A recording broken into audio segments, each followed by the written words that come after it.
so tana da daɗi sai ma na zo gidan ku daɗi. Garan dandam akan fa ƙaunar ta ka cije kai zaka aure ta soyayya a yanzu ka furta. Muhammadu mai ado fa ga tsafta Suwaiba gashi yanzu ka ganta. In ka fito sai na furta salamu alaika yan uwan nata ya yarda sai kawo sadakinta. Muhammadu shi dai za ya aure ta Suwaiba dariyar ta yi ta. Yau dai gashi yanzu na furta mahassada dole su kyale ta. Dan bakin ciki da masu yinke ta Muhammadu ne yanzu zaɓin ta. Wai yarinyar da babu tamkar ta MC4 ku bani sautin ta. Tattaka wakar kuna yi ta sai ka lake yanzu na furta. Yarinyar da ba a kyamarta in ta fito sai an fa kalle ta. Ko a garinmu na ji sunanta. Sunan nata gashi mai tsafta Suwaiba yanzu babu tamkarta. Na ji kuna ta so ku dan ganta ba mamaki kila kun santa.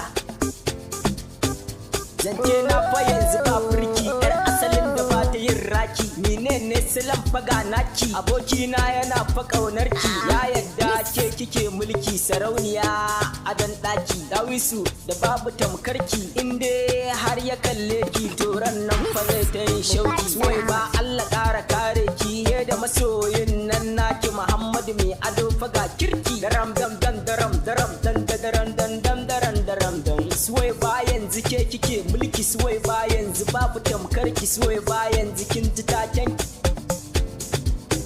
Yan mata a yanzu ya furta soyayyar ku yanzu na ganta. Kai baka lutsi ya fasa mota. Kai baka lutsi ya fasa mota. Kai baka lutsi ya fasa mota.